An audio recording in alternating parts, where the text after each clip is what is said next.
박서희가 일부러 제 옷에 와인을 쏟아놓고 비웃었습니다. 그 순간 30년 전 가난하다고 매일 조롱받던 그 굴욕이 되살아났어요. 저는 평생 정의로운 사람으로 살았습니다. 가난한 환경을 이겨내고 홀로 공부해서 검사가 되었어요. 서울중앙지검 부장검사로 일하며 아껴서 모은 명예와 신념, 당연히 약자를 위해 쓰려 했죠. 하지만 그날 밤 이후 모든 게 달라졌습니다. 저는 충격적인 결정을 내렸어요. 과연 무엇이었을까요? 강민주가 전화로 울부짖었습니다. 지은아, 정말 그럴 거야? 박서희는 검찰청 앞에서 일주일째 기다리며 무릎 꿇고 사과했어요.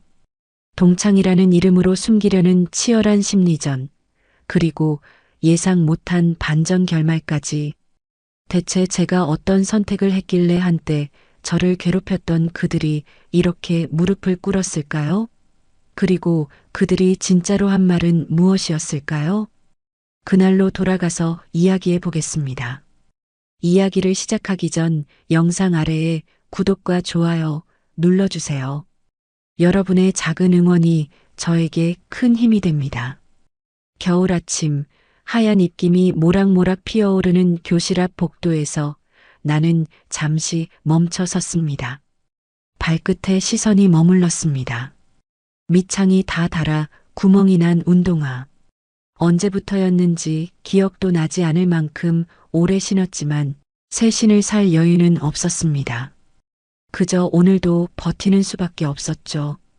교실 문을 열자마자 익숙한 속삭임과 웃음소리가 귓가를 스쳤습니다. 또 저 신발이야? 진짜 언제까지 저거 신고 다닐 거야? 제 집이 진짜 가난한가 봐. 도시락도 맨날 안 가져오잖아. 그래도 공부는 잘한다던데? 킥킥거리는 웃음소리와 함께 시선들이 느껴졌지만 나는 고개를 들지 않았습니다.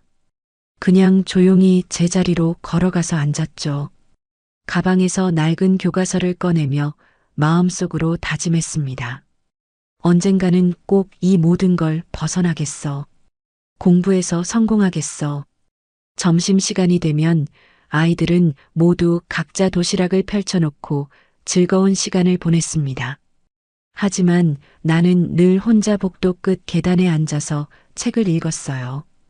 배가 고프긴 했지만 친구들 앞에서 굴욕감을 느끼고 싶지 않았거든요.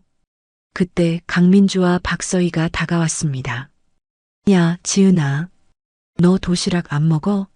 우리 좀 나눠줄까? 겉으로는 친절해 보였지만 그들의 눈빛에는 동정과 우월감이 섞여 있었습니다. 나는 고개를 저으며 말했어요. 괜찮아. 나는 안 배고파. 에이, 그래도 좀 먹어. 불쌍하잖아. 불쌍하다는 그 말이 가슴을 찔렀습니다. 나는 책을 덮고 일어났어요. 정말 괜찮다고 했잖아. 그 순간 민주가 픽 웃으며 말했습니다. 뭐야, 자존심 상해? 가난한 게 뭐 잘못이야. 그냥 솔직하게 어려우면 어렵다고 하면 되는데. 서희가 거들었습니다. 맞아. 우리가 좀 도와주려는 건데 왜 그렇게 까칠해? 가난한 주제에 자존심만 센 것 같아. 그러게. 저렇게 초라한 꼴로 다니면서 무슨 자존심이야? 민주가 내 신발을 가리키며 깔깔댔습니다. 저 신발 좀 봐. 진짜 언제 바꿀 거야? 우리 반 이미지만 떨어뜨린다니까. 아, 정말 민망해. 같은 반이라는 게. 그들의 웃음소리가 복도에 울려 퍼졌습니다. 나는 주먹을 꽉 쥐었지만 아무 말도 할 수 없었어요. 그들이 떠난 후 나는 혼자 남아 창밖을 바라보았습니다. 하늘은 회색빛이었고 차가운 바람이 창문 틈새로 들어왔어요. 그때 마음속에 하나의 다짐이 생겼습니다. 언젠가는 이 모든 걸 극복하고 당당하게 살겠다고 말이죠. 집에 돌아가는 길, 아버지의 술 냄새가 현관부터 풍겼습니다. 또 시작이구나 싶어서 발걸음을 늦췄어요. 문을 열고 들어가니 어머니가 부엌에서 한숨을 쉬고 계셨습니다. 엄마, 저 왔어요. 그래, 지은아. 저녁은 라면 끓여 놓았으니까 먹어라. 아버지의 고함 소리가 안방에서 들려왔습니다. 나는 조용히 제 방으로 들어가서 책상 앞에 앉았어요. 낡은 전등 불빛 아래서 교과서를 펼쳤습니다. 이것만이 이 현실에서 벗어날 수 있는 유일한 방법이라고 믿었거든요. 그날 밤 나는 일기장에 이렇게 썼습니다. 나는 언젠가 꼭 성공해서 나를 무시했던 사람들에게 내가 얼마나 강한 사람인지 꼭 보여줄 거야. 다음 날 아침 교실에 들어서자마자 칠판에 적힌 글씨를 발견했습니다. 가난한 김지은은 언제 새 신발을 사올까요? 아이들이 킥킥거리며 웃고 있었고 민주가 태연하게 칠판 지우개를 들고 있었어요. 아, 미안. 깜빡했네. 지워줄게. 거짓말 같은 미소를 지으며 천천히 지우는 모습이 더욱 모욕적이었습니다. 나는 아무 말 없이 자리에 앉았어요. 점심시간이 되면 상황은 더욱 치욕적이 되었습니다. 어느 날 서희가 일부러 제 앞에서 화려한 도시락을 펼쳐놓으며 말했어요. 와, 오늘 우리 엄마가 특별히 만들어주신 거야. 지은이도 먹을래? 아, 그런데 너 돈 있어? 공짜로 주긴 좀 그런데. 민주가 거들었습니다. 맞아. 우리도 자선사업자는 아니잖아. 지은이 집에서 용돈이라도 주면 좋겠는데 그럴 여유가 있을까? 아마 없을걸? 저 신발 봐. 진짜 창피하다. 그들은 일부러 큰 소리로 말해서 주변 아이들이 모두 들을 수 있게 했습니다. 나는 얼굴이 화끈거렸지만 꾹 참았어요. 어느 날은 더욱 악질적인 일이 벌어졌습니다. 체육 시간에 옷을 갈아입으려는데 제 운동복이 사라져 있었어요. 한참을 찾다가 화장실 쓰레기통에서 발견했습니다. 젖은 휴지와 함께 구겨져 있었죠. 지은아, 운동복 찾았네? 어디 있었어? 민주가 순진한 척 물어봤습니다. 화장실 쓰레기통에 있었어. 어머, 누가 버린 거야? 설마 네가 버린 건 아니지? 장난치지 마. 장난이 아니라 진짜 궁금해서 그래. 혹시 새 운동복 사달라고 부모님한테 어필하려고 그런 건 아니야? 서희가 비웃으며 말했습니다. 그래도 소용없을 것 같은데? 지은이 부모님이 그런 여유가 있을까? 두 사람은 키득키득 웃으며 사라졌습니다. 나는 젖은 운동복을 들고 멍하니 서 있었어요. 그날 밤 집에 돌아와서 어머니께 말씀드렸습니다. 엄마, 학교에서 애들이 나를 자꾸 놀려요. 왜? 무슨 일이야? 가난하다고, 신발이 낡았다고. 어머니는 한숨을 쉬며 말씀하셨습니다. 지은아, 미안하다. 엄마가 능력이 없어서. 아니에요. 엄마 잘못이 아니에요. 그래도 속상하겠다.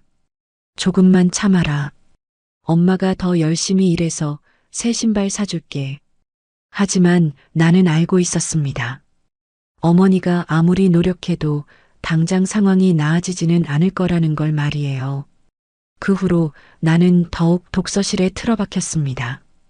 새벽 5시에 일어나서 밤 11시까지 공부했어요. 주말에도 쉬지 않고 도서관에서 시간을 보냈습니다. 어느 날 독서실에서 공부하고 있는데 옆자리 언니가 말을 걸어왔습니다. 너 정말 열심히 하는구나. 꿈이 뭐야? 검사가 되고 싶어요. 검사? 어려운 길인데 왜 검사가 되려고 해? 나는 잠시 망설이다가 솔직하게 말했습니다.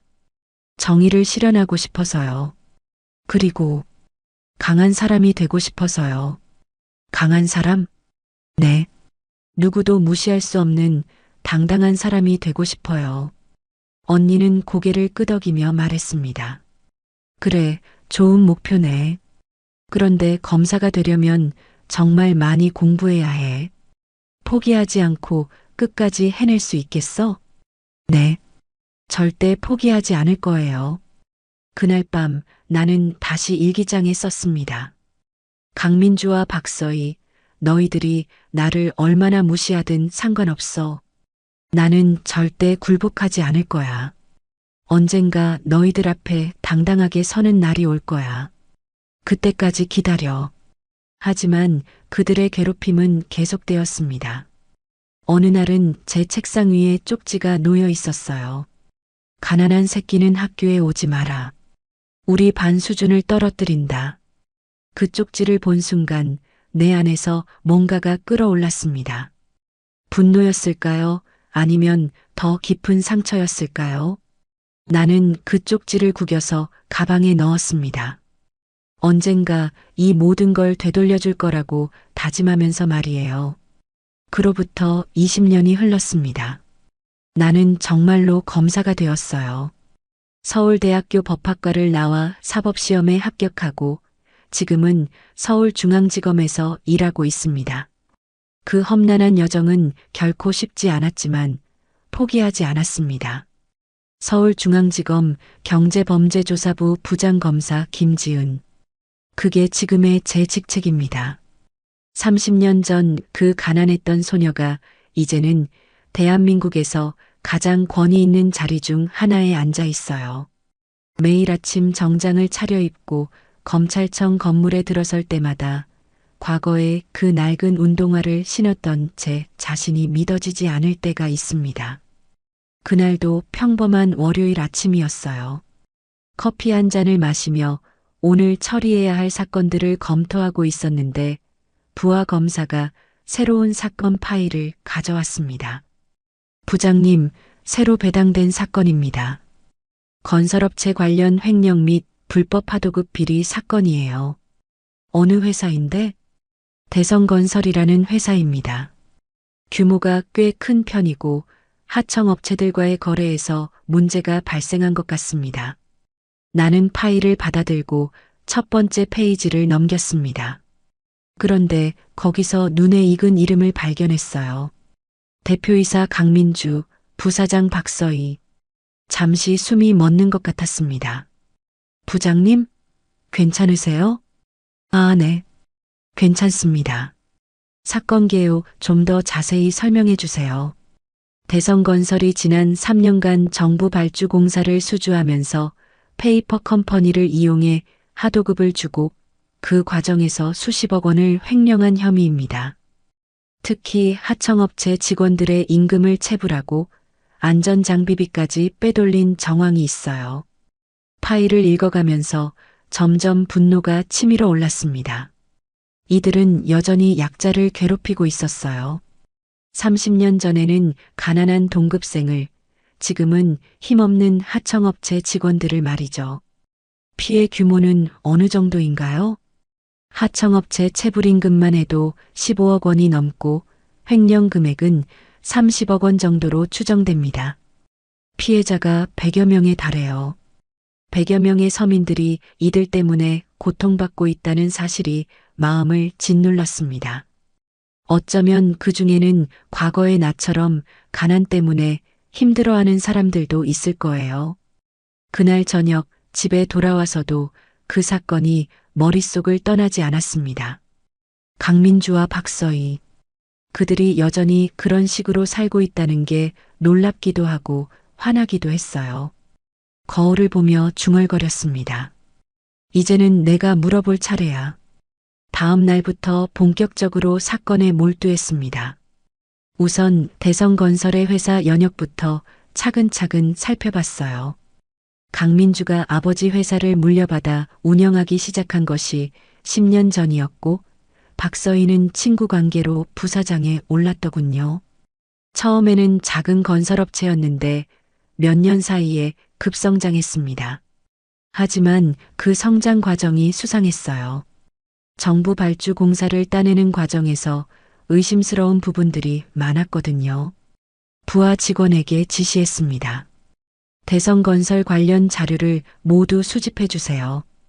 회계장부 하도급 계약서, 직원 명단까지 모든 걸 확보해야 합니다. 네, 부장님. 그런데 규모가 커서 시간이 좀 걸릴 것 같습니다. 상관없어요. 철저하게 해주세요. 놓치는 게 없어야 합니다. 수사가 진행될수록 더욱 가관이었습니다. 이들은 하청업체에 일을 맡기면서 터무니없이 낮은 금액으로 계약을 체결했어요. 그리고 그 과정에서 리베이트를 받고 심지어 하청업체 직원들의 임금까지 가로챘습니다. 특히 한 하청업체 사장과의 통화 녹음을 들었을 때는 정말 화가 났어요. 강 대표님, 이번 달 임금이 또 늦어지고 있습니다. 직원들이 계속 독촉하는데요. 아, 그거요? 조금만 기다려보세요. 우리도 사정이 어려워서. 하지만 벌써 3개월째예요. 이러면 저희도 힘들어집니다. 그럼 다른 업체 찾아보시든지요. 우리가 꼭 당신네 회사랑 일해야 하는 건 아니잖아요. 그 오만하고 냉정한 목소리가 30년 전 그들의 모습과 정확히 일치했습니다. 여전히 약자를 무시하고 괴롭히는 그들의 본성은 변하지 않았어요. 또 다른 녹음에서는 더욱 충격적인 내용이 나왔습니다. 서희야, 이번 공사 마진이 얼마나 나올 것 같아? 글쎄, 하청업체 계약금 더 깎으면 50%는 남길 수 있을 것 같은데? 좋아. 그럼 안전장비비도 좀 줄여봐. 어차피 감시가 없으면 모르잖아. 그래도 그건 좀 위험하지 않아? 에이, 괜찮아. 사고만 안 나면 되는 거 아니야? 사람의 생명과 안전을 돈으로 계산하는 모습에 소름이 돋았습니다. 이들에게는 아직도 다른 사람의 고통이 그저 숫자에 불과했어요. 그날 밤 나는 오랜만에 고등학교 시절 일기장을 꺼내봤습니다. 30년 전 그 어린 소녀가 썼던 글귀들이 눈에 들어왔어요. 언젠가 너희들 앞에 당당하게 서는 날이 올 거야. 그 약속을 지킬 때가 온 것 같았습니다. 하지만 이번에는 개인적인 복수가 아니라 진짜 정의를 위해서 말이에요. 다음 날 아침 나는 수사팀을 소집했습니다. 이번 대성건설 사건은 단순한 횡령 사건이 아닙니다. 수많은 서민들의 생계가 걸린 문제예요. 우리가 철저하게 수사해서 반드시 진실을 밝혀내야 합니다. 네, 부장님. 사건 수사를 시작한 지 일주일이 지났을 때 예상치 못한 연락이 왔습니다. 고등학교 동창회 준비위원회에서 보낸 문자 메시지였어요. 안녕하세요. 서울여고 96학번 졸업 30주년 동창회를 다음 주 토요일에 개최합니다. 많은 참석 부탁드립니다. 평소 같았으면 무시했을 텐데 이상하게 그날은 가보고 싶다는 생각이 들었어요. 강민주와 박서희가 과연 어떤 모습으로 살고 있는지 직접 눈으로 확인하고 싶었거든요. 동창회가 열리는 호텔에 도착했을 때 로비는 이미 동창들로 북적였습니다. 모두들 예전보다 나이가 들었지만 여전히 화려하게 차려입고 있었어요. 나도 최고급 정장을 입고 갔지만 왠지 예전 그 초라했던 고등학생 시절의 기억이 떠올랐습니다. 연회장에 들어서자마자 익숙한 웃음소리가 들려왔어요. 강민주였습니다. 여전히 큰 소리로 떠들며 주변 사람들의 관심을 끌고 있었죠. 아, 요즘 사업이 너무 잘 돼서 바빠 죽겠어. 정부 공사가 계속 들어와서 직원들을 더 뽑아야 할 지경이야. 와, 민주야. 정말 대단하다. 우리 중에서 제일 성공한 것 같아. 에이, 뭘. 그냥 운이 좋았을 뿐이야. 겸손한 척하지만 우쭐해하는 모습이 역겨웠습니다. 그 옆에 박서희도 있었어요. 맞아. 민주 덕분에 나도 편하게 살고 있어. 부사장 자리 꿀이야, 꿀. 서희도 일 잘하니까 그렇지. 우리 둘이 합치면 무적이잖아. 두 사람이 킥킥거리며 웃는 모습을 보니 30년 전 그때와 똑같았어요. 여전히 자신들만이 세상의 중심인 것처럼 행동하고 있었습니다. 나는 조용히 구석에 앉아서 그들을 관찰했어요. 다른 동창들도 대부분 그들 주변에서 아부하며 맴돌고 있었습니다. 돈과 권력 앞에서는 모든 게 달라지는 거였죠. 그때 누군가 내 어깨를 톡톡 쳤습니다. 돌아보니 고등학교 때 반장을 했던 이수진이었어요. 어머, 지은이 맞지? 와, 정말 오랜만이다. 수진아, 안녕. 잘 지냈어? 응, 그럭저럭. 근데 너 정말 달라졌다. 완전 멋있어졌어. 고마워. 너도 예쁘게 잘 늙었네. 수진이와 이야기를 나누고 있는데 갑자기 연회장이 조용해졌습니다. 누군가 마이크를 잡고 서 있었어요. 강민주였습니다. 안녕하세요, 여러분. 오늘 이렇게 많이 참석해 주셔서 감사합니다. 제가 간단히 인사 말씀을 드리겠습니다. 그녀는 마치 자신이 이 자리의 주인공인 것처럼 당당하게 말했어요. 사실 저희들이 준비위원회를 맡아서 이 자리를 준비했는데요. 모두 즐거운 시간 보내셨으면 좋겠습니다. 그리고 혹시 어려운 일 있으면 언제든 연락 주세요. 제가 건설업을 하다 보니 인맥도 넓고 도움이 될 일이 많을 거예요. 박서희도 마이크를 이어받았습니다. 맞아요. 저희 회사도 잘 나가고 있으니까 일자리 필요한 분들도 연락 주세요. 물론 능력 있는 분들만요. 마지막 한마디에서 그들의 본성이 드러났습니다. 여전히 사람을 차별하고 서열을 매기는 사고방식이었어요. 그때 민주의 시선이 나와 마주쳤습니다. 잠시 당황하는 기색을 보이더니 이내 밝은 미소를 지으며 다가왔어요. 어머, 이거 누구야? 김지은 맞지? 안녕, 민주야. 와, 정말 오랜만이다. 너 완전 달라졌네? 뭐하고 지내? 내가 검사라고 말하려다가 멈췄습니다. 아직 때가 아니라는 생각이 들었거든요. 그냥 회사 다니고 있어. 아, 그래? 어느 회사? 법무팀에서 일해. 거짓말은 아니었어요. 검찰도 넓게 보면 법무 관련 일이니까요. 박서희도 다가와서 말했습니다. 어머, 지은이잖아. 정말 반가워. 그런데 진짜 많이 변했다. 예전엔 그렇게 초라했는데 지금은 좀 봐줄 만하네. 그러게. 옷도 그럭저럭 괜찮고. 그런데 아직도 혼자야? 결혼은 했어? 민주가 거들었습니다. 에이, 지은이 같은 애가 결혼을 했겠어? 예전에도 남자애들이 거들떠보지도 않았는데. 맞아. 그때 정말 인기 없었잖아. 가난하고 초라하고. 서희가 킥킥거리며 말했습니다. 근데 지금은 어때? 월급이라도 제대로 받아? 예전에 도시락도 못 사오던 집에서. 그들의 말을 들으며 30년 전의 기억이 생생하게 되살아났습니다. 여전히 변하지 않은 그들의 모습에 분노가 치밀어 올랐지만 나는 차분하게 대답했어요. 사람은 변하는 거야. 좋은 쪽으로든 나쁜 쪽으로든. 뭔가 의미심장한데? 혹시 우리 비꼬는 거야? 민주가 날카롭게 물어봤습니다. 야, 설마 아직도 고등학교 때 일 가지고 삐진 거야? 그때는 애들이니까 그런 거 아니었어? 서희가 비웃듯 말했습니다. 맞아. 우리가 좀 놀린 게 그렇게 상처됐나? 너무 예민한 거 아니야? 그때 우리가 뭘 그렇게 잘못했다고. 그냥 솔직하게 말한 건데. 가난한 건 사실이었잖아. 민주가 어깨를 으쓱하며 말했습니다. 지금도 보니까 별로 달라진 게 없네. 여전히 어둡고 재미없어 보여. 나는 꾹 참으며 말했어요. 그럴 리가. 그냥 일반적인 얘기야. 그래 뭐. 어쨌든 반가워. 근데 연락처 좀 주고받자. 오랜만에 만났으니까. 혹시 나중에 우리 회사에서 일할 기회라도 있으면 소개해 줄게. 민주가 마치 큰 은혜를 베푸는 듯한 톤으로 말했습니다. 물론 내가 우리 수준에 맞을지는 모르겠지만 서희가 덧붙였습니다.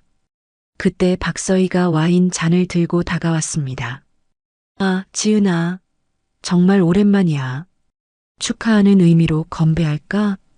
서희가 와인 잔을 내 쪽으로 내밀더니 갑자기 손이 미끄러지는 듯 했어요. 어머, 미안.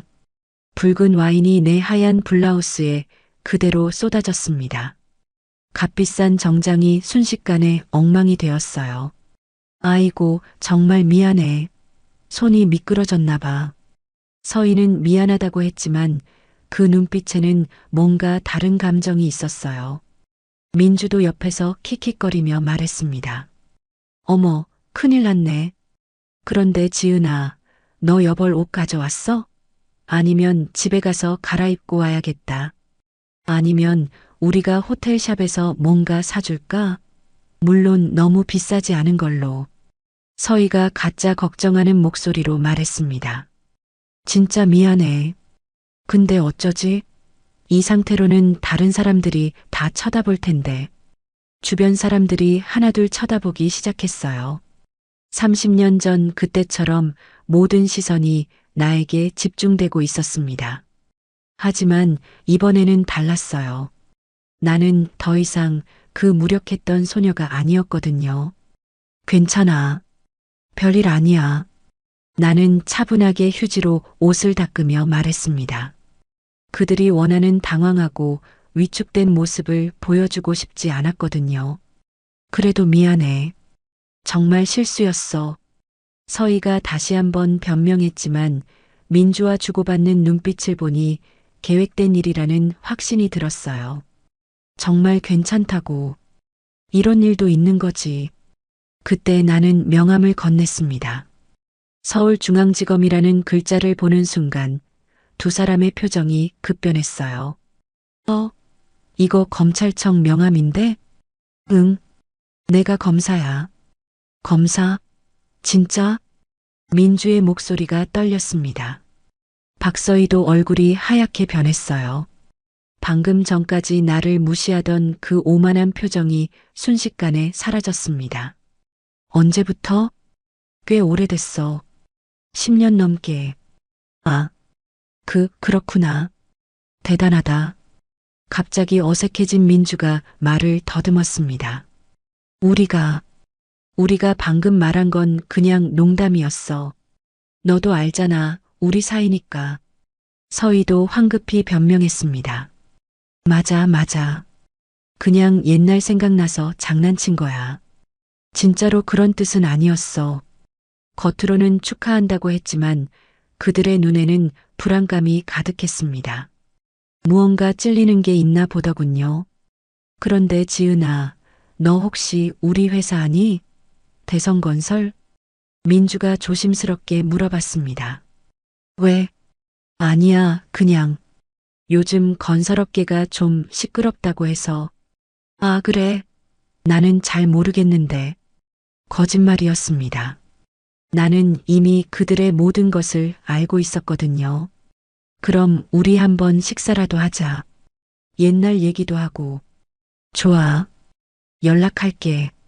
그날 밤 집에 돌아와서 나는 오랫동안 생각에 잠겼습니다. 30년 만에 다시 만난 그들은 예상대로였어요. 여전히 오만하고, 여전히 다른 사람을 무시하고, 여전히 자신들만 생각하는 사람들이었습니다. 내가 검사라는 걸 알기 전까지는 말이에요. 하지만 이제는 달랐어요. 나는 더 이상 그 가난하고 무력했던 고등학생이 아니었습니다. 나는 법의 이름으로 그들에게 정의를 묻고 그들이 저지른 죄의 대가를 치르게 할 수 있는 힘을 가지고 있었어요. 그날 밤 나는 다시 일기를 썼습니다. 오늘 30년 만에 그들을 다시 만났다. 여전히 변하지 않은 그들의 모습을 보니 이 사건을 반드시 끝까지 가져가야겠다는 생각이 들었다. 그들이 나를 무시하며 던진 그 말들, 30년 전과 똑같은 그 시선들. 이번에는 개인적인 감정이 아니라 진짜 정의를 위해서 말이다. 동창회 이후 일주일이 지났을 때 본격적인 수사가 시작되었습니다. 우선 대성건설의 압수수색부터 진행했어요. 새벽 6시 수사관들과 함께 회사 건물 앞에 도착했을 때의 그 기분을 잊을 수가 없습니다. 검찰입니다. 압수수색 영장을 집행하겠습니다. 정문을 통과하며 건물을 올려다보니 대성건설이라는 현판이 눈에 들어왔어요. 30년 전 나를 조롱했던 그들이 이런 큰 회사를 운영하고 있다는 사실이 아직도 믿어지지 않았습니다. 강민주의 사무실 문을 열었을 때 그녀는 당황한 기색을 감추지 못했어요. 지은아?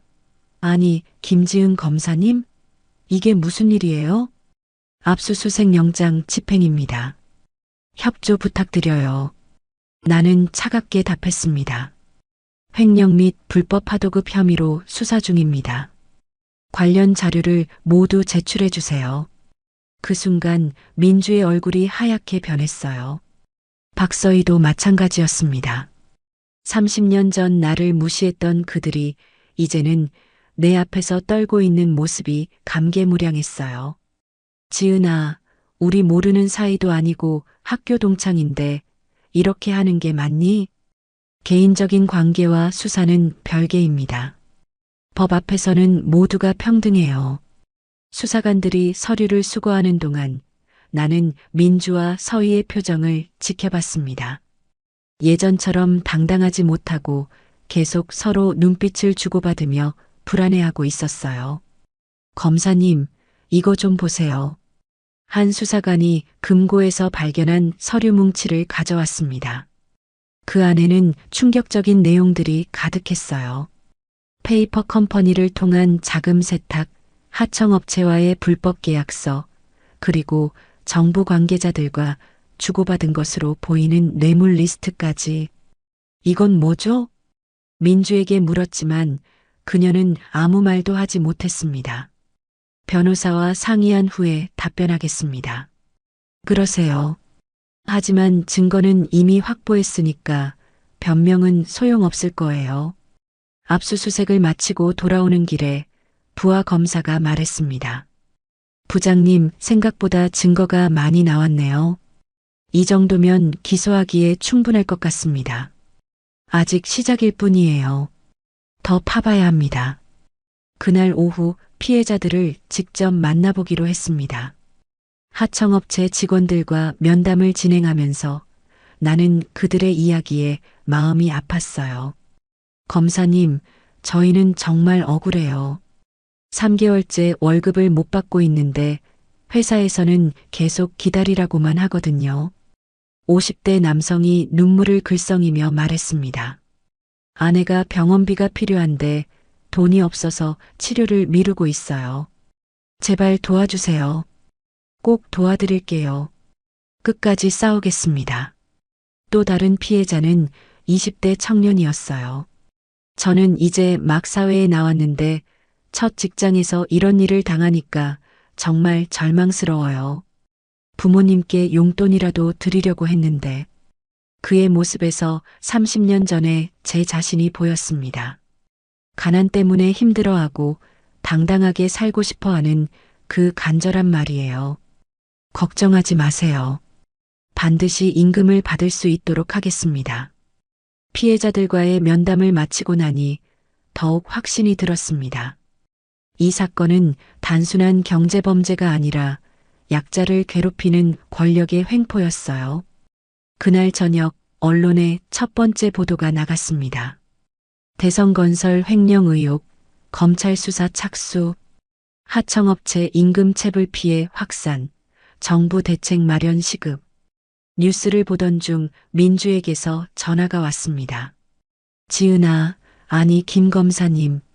잠깐 만날 수 있을까요? 무슨 일이세요? 그냥 할 말이 있어서요. 공식적인 조사는 검찰청에서 하겠습니다. 제발이요. 한 번만. 결국 다음 날 저녁 조용한 카페에서 만나기로 했습니다. 민주는 예전의 당당함은 온데간데 없고 초라한 모습이었어요. 지은아, 우리가 예전에 좀 그랬던 건 사실이야. 미안해. 지금 와서 사과가 무슨 의미가 있어요? 하지만 이 일은 좀 다르잖아. 우리 동창인데. 나는 차갑게 말했습니다. 동창이라고 해서 법 위에 있는 건 아니에요. 당신들이 저지른 일을 생각해 보세요. 그래도 너무 심한 거 아니야? 우리 완전히 망하게 생겼어. 피해자들은 이미 망했어요. 3개월째 임금도 못 받으면서 말이에요. 민주가 눈물을 글썽였습니다. 제발 한 번만 봐줘. 우리도 사정이 있었어. 무슨 사정이 임금 체불을 정당화할 수 있나요? 사업이 어려워서 정말 어쩔 수 없었어. 거짓말하지 마세요. 당신들 계좌에는 수십억이 있잖아요. 민주는 더 이상 할 말이 없는 듯 고개를 숙였습니다. 마지막으로 한 가지만 물어볼게요. 30년 전 나를 괴롭혔을 때 후회한 적 있어요? 그건 없죠? 그때나 지금이나 당신들은 변한 게 없어요. 여전히 약한 사람들을 괴롭히고 자신들만 생각하고 있어요. 그날 밤 집에 돌아와서 나는 다시 한번 다짐했습니다. 이 사건을 통해 진정한 정의가 무엇인지 보여주겠다고 말이에요. 며칠 후 두 번째 압수수색이 진행되었습니다. 이번에는 박서희의 집이었어요. 고급 아파트 펜트하우스에서 나온 것들은 더욱 충격적이었습니다. 현금 10억 원, 고급 보석류, 그리고 해외 부동산 투자 서류들. 모두 회사 돈을 빼돌려서 산 것들이었어요. 이것들은 어떻게 설명하실 건가요? 서희는 벌벌 떨며 말했습니다. 그건 정당하게 번 돈이에요. 정당하게요? 직원들 임금은 안 주면서? 언론의 관심도 점점 커졌습니다. 연일 대성건설 관련 보도가 나왔고 시민들의 분노도 높아졌어요. 서민들 등골 빼먹은 악덕 건설업체, 검찰, 강력 수사 의지 표명. 그 모든 과정을 지켜보면서 나는 이상한 감정을 느꼈습니다. 복수를 하고 있다는 만족감보다는 정의를 실현하고 있다는 책임감이 더 컸어요. 수사가 진행되면서 예상치 못한 일들이 벌어지기 시작했습니다. 우선 언론의 반응이 뜨거웠어요. 연일 대성건설 관련 보도가 일면을 장식했고 시민들의 반응도 폭발적이었습니다. 드디어 서민들의 편에 서는 검사가 나타났다. 김지은 검사, 현대판 암행어사, 약자를 위한 정의의 칼날. 언론의 찬사가 쏟아졌지만 이상하게 마음이 편하지 않았어요. 혹시 내가 정의가 아닌 개인적인 복수를 하고 있는 건 아닐까 하는 의구심이 들기 시작했거든요. 그러던 어느 날 생각지도 못한 편지가 도착했습니다. 강민주가 보낸 손편지였어요. 지은아, 너무 늦은 사과라는 걸 알지만 그래도 하고 싶은 말이 있어서 편지를 쓴다. 고등학교 때 우리가 너에게 했던 일들 정말 잘못된 거였어. 어린 나이라서 그랬다고 변명하고 싶지도 않아. 그냥 우리가 나빴어. 사실 졸업하고 나서도 가끔 너 생각이 났어. 특히 내가 힘들 때마다 지은이는 얼마나 힘들었을까 하는 생각이 들었거든. 그런데 용기가 없어서 연락하지 못했어. 이번 일로 우리 회사가 망하게 되면 직원들도 다 길거리에 나앉게 돼. 물론 우리가 잘못한 건 맞지만 그 사람들까지 피해를 보는 게 맞는지 모르겠어. 마지막으로 한 가지만 말하고 싶어. 너는 정말 대단한 사람이 됐어. 우리가 무시했던 그 지은이가 이렇게 훌륭한 검사가 되다니. 자랑스럽다. 미안해. 편지를 읽고 나니 복잡한 감정이 들었습니다. 진심으로 반성하는 것 같기도 하고 그냥 처벌을 피하려는 계산된 행동 같기도 하고 그날 오후 또 다른 예상치 못한 방문자가 있었습니다. 대성건설에서 해고된 경비원 아저씨였어요. 검사님, 정말 감사합니다. 무슨 말씀이세요? 제가 작년에 대성건설에서 일했었는데 임금을 못 받고 해고당했거든요. 그런데 검사님 덕분에 희망이 생겼어요. 60대 정도 되어 보이는 아저씨의 눈에는 눈물이 글썽였습니다. 사실 제가 당뇨병이 있어서 치료비가 많이 들어요. 그런데 임금을 못 받으니까 약값도 없고 정말 막막했거든요. 꼭 도와드리겠습니다. 검사님 같은 분이 계셔서 정말 다행이에요. 서민들을 위해 싸워주시는 분이. 아저씨가 돌아간 후 나는 오랫동안 자리에 앉아 생각했습니다. 이 수사가 과연 순수한 정의감에서 시작된 걸까? 아니면 개인적인 복수심이 더 컸을까? 그때 책상 서랍에서 오래된 사진 한 장을 발견했습니다. 고등학교 졸업사진이었어요. 그 안에는 당시의 나도 있었고 강민주와 박서희도 있었습니다. 모두 18살의 어린 모습이었죠. 사진 속 민주와 서희의 모습을 보니 이상한 감정이 들었어요. 그들도 결국 어린 아이들이었구나 하는 생각이 말이에요. 물론 그것이 그들의 행동을 정당화하지는 못하지만 최소한 이해는 할 수 있을 것 같았습니다. 며칠 후 수사 과정에서 또 다른 발견이 있었습니다. 대성건설의 회계장부를 자세히 들여다보니 이상한 부분을 발견했어요. 검사님, 이거 좀 보세요. 부하 검사가 가져온 자료에는 충격적인 내용이 있었습니다. 작년 말에 대성건설에서 지역 아동센터에 5억 원을 기부했다는 기록이었어요. 이게 정말 사실인가요? 네, 확인해 봤는데 실제로 기부했습니다. 그것도 익명으로요. 익명으로? 더 조사해 보니 놀라운 사실들이 밝혀졌습니다. 대성건설은 지난 3년간 총 20억 원가량을 여러 자선단체에 기부했어요. 그것도 모두 익명으로 말이죠. 특히 가난한 학생들을 위한 장학금 지원이 많았습니다. 매년 10명씩 3년간 총 30명의 학생들이 대성건설의 후원을 받아 공부를 계속할 수 있었어요. 부장님, 이거 어떻게 해석해야 할까요? 글쎄요. 나는 혼란스러웠습니다. 한편으로는 직원들 임금을 체불하면서 다른 한편으로는 가난한 아이들을 위해 거액을 기부하다니. 이들이 과연 어떤 사람들인지 알 수가 없었어요. 그날 저녁 집에서 혼자 생각에 잠겨 있는데 어머니에게서 전화가 왔습니다. 지은아, 뉴스 봤다. 내가 그 사건을 맡았구나. 네, 엄마. 힘들지? 옛날 친구들이라고 하던데. 괜찮아요. 그래도 조심해라. 개인적인 감정과 일은 구분해야 해. 어머니의 말씀이 가슴에 와 닿았습니다.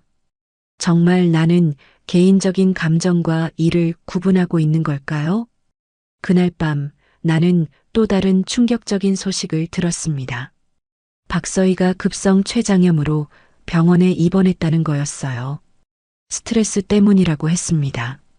집에서 사건 자료를 정리하고 있는데 갑자기 핸드폰이 울렸어요. 모르는 번호였지만 받아봤습니다. 여보세요? 지은아. 나 서희야. 목소리가 완전히 달라져 있었어요. 예전에 그 당당하고 오만한 톤은 온데간데 없고 떨리고 힘없는 목소리였습니다. 뭐야? 나는 차갑게 말했습니다. 병원에서 전화하는 거야? 응. 지은아, 정말 미안해. 갑자기 왜? 무슨 일이야? 응. 너한테 꼭 하고 싶은 말이 있어서 전화했어. 할 말이 뭐가 있어? 빨리 해. 나는 퉁명스럽게 말했습니다. 서희는 잠시 말을 멈췄다가 떨리는 목소리로 말했습니다. 사실 우리가 그렇게 기부한 이유가 있어. 너 때문이야. 나 때문에? 졸업하고 나서 가끔 너 생각이 났어. 우리가 얼마나 못되게 굴었는지. 그래서 최소한 다른 가난한 아이들에게는 도움이 되자고 생각했어. 그게 진짜야? 그래서 그게 지금 와서 무슨 의미가 있다고 생각해? 나는 냉정하게 반응했습니다. 응. 물론 우리가 한 나쁜 일들이 용서받을 수 있다고 생각하지는 않아. 하지만 최소한 후회는 하고 있었어. 지은아, 나 정말 무서워. 이대로 끝나는 건 아니지? 그건 내가 알아서 할 일이야. 나는 내 할 일만 할 뿐이야. 전화 너머로 흐느끼는 소리가 들렸지만 나는 더 이상 말하지 않았습니다. 전화를 끊고 나서 나는 깊은 고민에 빠졌습니다. 과연 이들을 어떻게 판단해야 할까요? 분명히 잘못을 저질렀지만 동시에 반성하고 있고 나름대로 속죄하려고 노력했던 것 같기도 하고, 그때 문득 오래전 독서실에서 만났던 언니의 말이 떠올랐습니다. 검사가 되려면 정말 많이 공부해야 해. 포기하지 않고 끝까지 해낼 수 있겠어? 그때 나는 정의를 실현하겠다고 다짐했었죠. 하지만 진정한 정의란 무엇일까요? 무조건적인 처벌일까요? 아니면 구제와 회복이 포함된 더 넓은 개념일까요? 집에 돌아와서 나는 오랫동안 창밖을 바라보았습니다. 30년 전 그 가난했던 소녀의 꿈은 복수였을까요? 아니면 정의였을까요? 그로부터 일주일 후 드디어 결정적인 순간이 왔습니다. 강민주와 박서희에 대한 구속영장 심사가 열리는 날이었어요. 법정에서 그들과 다시 마주하게 되는 순간 30년이라는 시간이 한순간에 사라지는 것 같았습니다. 법정에 들어선 민주와 서희의 모습은 처참했어요. 수척해진 얼굴, 초라한 모습, 예전 그 당당했던 모습은 어디에도 찾아볼 수 없었습니다. 피고인 강민주, 박서희에 대한 구속영장 심사를 시작하겠습니다. 판사의 목소리가 법정에 울려 퍼졌을 때 나는 가슴이 두근거렸어요. 이제 정말 끝장을 볼 때가 온 거였죠. 검사, 구속 사유를 설명해 주시기 바랍니다. 나는 차분하게 일어났습니다. 예, 재판장님. 피고인들은 지난 3년간 정부 발주 공사 과정에서 하도급 업체와 불법 계약을 체결하고 총 30억 원을 횡령했습니다. 또한 하청업체 직원 100여 명의 임금 15억 원을 체불하여 이들의 생계를 위협했습니다. 변호인이 반박했습니다. 재판장님, 피고인들은 충분히 반성하고 있으며 이미 피해 배상을 위한 준비를 하고 있습니다. 또한 도주 위험이 없으므로 구속의 필요성이 인정되지 않습니다. 그때 변호인이 예상치 못한 말을 했어요. 그리고 한 가지 더 말씀드리고 싶은 것은 담당 검사와 피고인들이 고등학교 동창 관계라는 점입니다. 혹시 개인적인 감정이 수사에 영향을 미쳤을 가능성은 없는지 의문이 듭니다. 법정이 술렁거렸습니다. 판사가 나를 바라보며 물었어요. 검사님, 이에 대해 어떻게 생각하십니까? 순간 모든 시선이 나에게 집중되었습니다. 30년 전 그 교실에서 모든 아이들이 나를 바라보며 킥킥거렸던 그 순간이 떠올랐어요. 하지만 이번에는 달랐습니다. 나는 더 이상 그 무력했던 소녀가 아니었거든요. 재판장님, 저는 이 사건을 개인적인 감정과는 완전히 분리하여 수사했습니다. 법과 원칙에만 따라 진행했을 뿐입니다. 하지만 판사는 계속 물어봤어요. 그렇다면 피고인들과의 개인적 관계가 이 사건의 공정성에 전혀 영향을 미치지 않았다고 확신하십니까? 그 순간 나는 깊이 생각했습니다. 정말 개인적인 감정이 전혀 없었을까요? 복수심이 조금도 작용하지 않았을까요?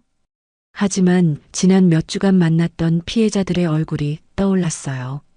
임금을 못 받아 약값도 없던 경비원 아저씨, 부모님께 용돈 드리고 싶어 했던 젊은 직원, 병원비가 없어 치료를 미루던 하청업체 사장님들.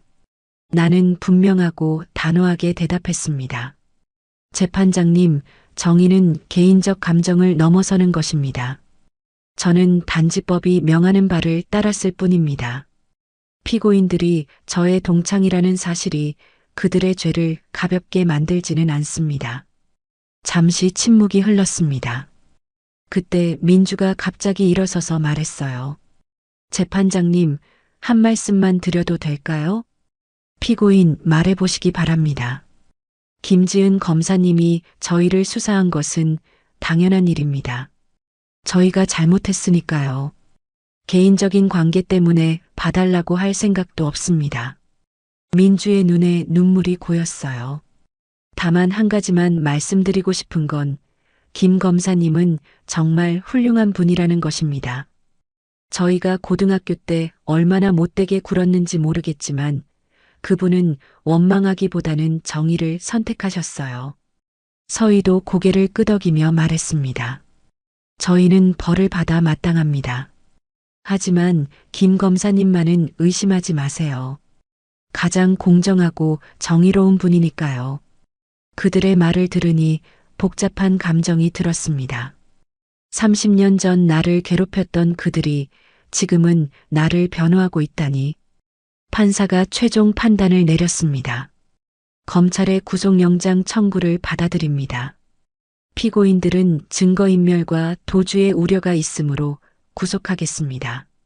쿵! 판사의 망치 소리가 법정에 울려 퍼졌습니다. 민주와 서희는 고개를 숙였고 법정 뒤편에서는 그들의 가족들이 흐느끼는 소리가 들렸어요. 법정을 나오는 길에 나는 이상한 감정을 느꼈습니다. 승리감이나 복수의 쾌감이 아니라 뭔가 무거운 책임감 같은 것이었어요.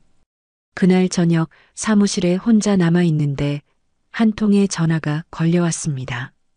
피해자 중 한 명인 하청업체 사장님이었어요. 검사님, 정말 감사합니다. 오늘 뉴스 봤어요. 드디어 정의가 실현됐네요. 아직 끝난 게 아닙니다. 재판이 남아 있어요. 그래도 이만큼 와준 것만으로도 고맙습니다. 저희 같은 서민들을 위해 싸워주셔서. 전화를 끊고 나서 나는 창밖을 바라보았습니다. 서울의 야경이 아름답게 펼쳐져 있었어요. 그 불빛들 하나하나에는 누군가의 삶이 담겨 있을 거라고 생각하니 내가 하는 일의 무게가 더욱 느껴졌습니다. 그때 문득 깨달았어요. 내가 이 사건을 통해 얻은 건 복수가 아니라 진정한 정의감이었다는 것을. 30년 전 그 가난했던 소녀의 꿈은 결국 복수가 아니라 정의였던 거죠. 구속영장이 발부된 지 한 달 후 본격적인 재판이 시작되었습니다. 언론의 관심은 더욱 뜨거워졌고 연일 법정은 방청객들로 가득 찼어요. 많은 사람들이 이 사건의 결말을 지켜보고 있었습니다. 재판이 진행되면서 나는 한 가지 제안을 하게 되었어요. 단순히 처벌로 끝내는 것이 아니라 진정한 회복적 정의를 실현하자는 것이었습니다. 재판장님, 검찰에서 제안하고 싶은 것이 있습니다. 검사, 말씀해 보시기 바랍니다. 피고인들의 범죄는 분명히 심각하며 처벌받아 마땅합니다. 하지만 동시에 피해자들의 실질적인 구제와 사회적 회복도 중요하다고 생각합니다. 나는 미리 준비한 자료를 제출했어요. 따라서 검찰은 다음과 같이 제안합니다. 첫째, 피고인들은 모든 체불 임금을 즉시 지급하고 추가로 위자료를 배상할 것. 둘째, 대성건설은 향후 10년간 매년 10억 원씩 하도급 업체 보호기금을 조성할 것.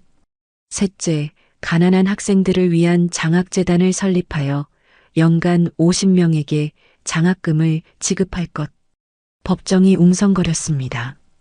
이런 형태의 선고는 흔하지 않았거든요.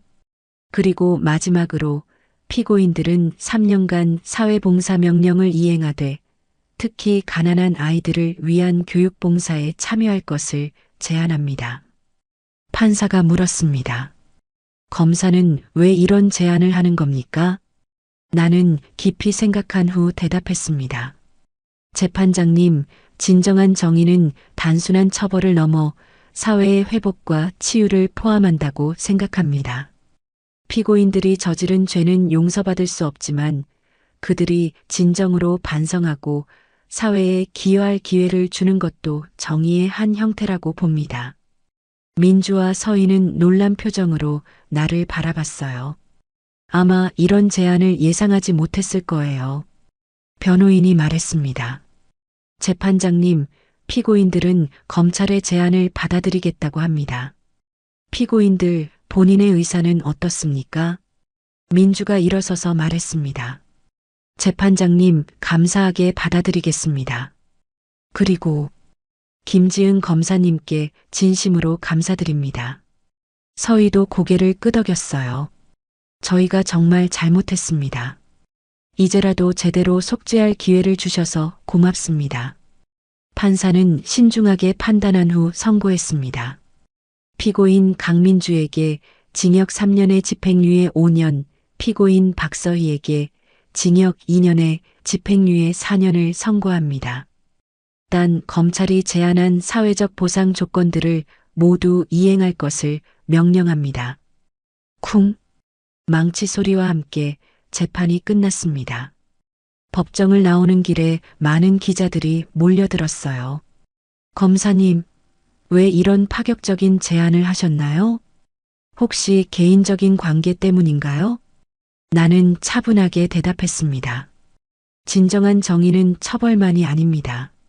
상처받은 사회를 치유하고 모든 사람이 다시 시작할 기회를 갖는 것도 정의입니다. 그날 저녁 집에 돌아와서 나는 오랜만에 고등학교 시절 일기장을 펼쳤어요. 30년 전 그 어린 소녀가 쓴 마지막 페이지에 새로운 글을 썼습니다. 오늘 나는 진정한 정의가 무엇인지 깨달았다. 복수는 상처를 더 키울 뿐이지만 정의는 상처를 치유한다. 나는 더 이상 과거에 갇혀 살지 않을 것이다. 대신 더 나은 미래를 만들어 가겠다. 몇 달 후 놀라운 소식이 들려왔습니다. 대성건설이 약속대로 모든 조건을 이행하고 있다는 것이었어요. 체불 임금은 모두 지급되었고 하도급업체 보호기금과 장학재단도 설립되었습니다. 특히 강민주와 박서희는 매주 주말마다 지역 아동센터에서 봉사활동을 하고 있었어요. 가난한 아이들에게 공부를 가르치고 상담을 해주고 있다고 했습니다. 어느 토요일 오후 나는 그들이 봉사하고 있는 아동센터를 찾아갔습니다.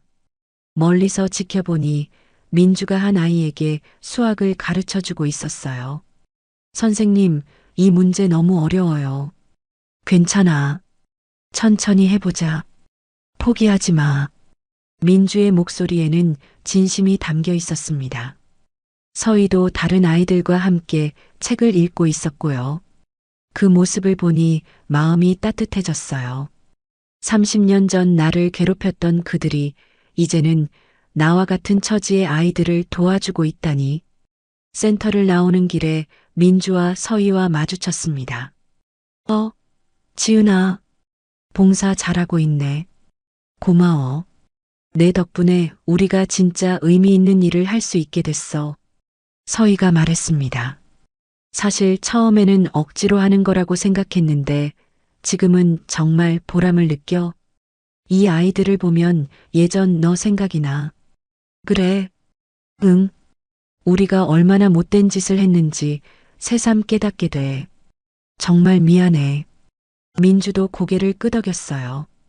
지은아, 내가 보여준 게 진짜 정의야. 복수하려고 했다면 우리를 그냥 감옥에 보냈겠지. 하지만 너는 우리에게 기회를 줬어. 모든 사람은 다시 시작할 권리가 있어.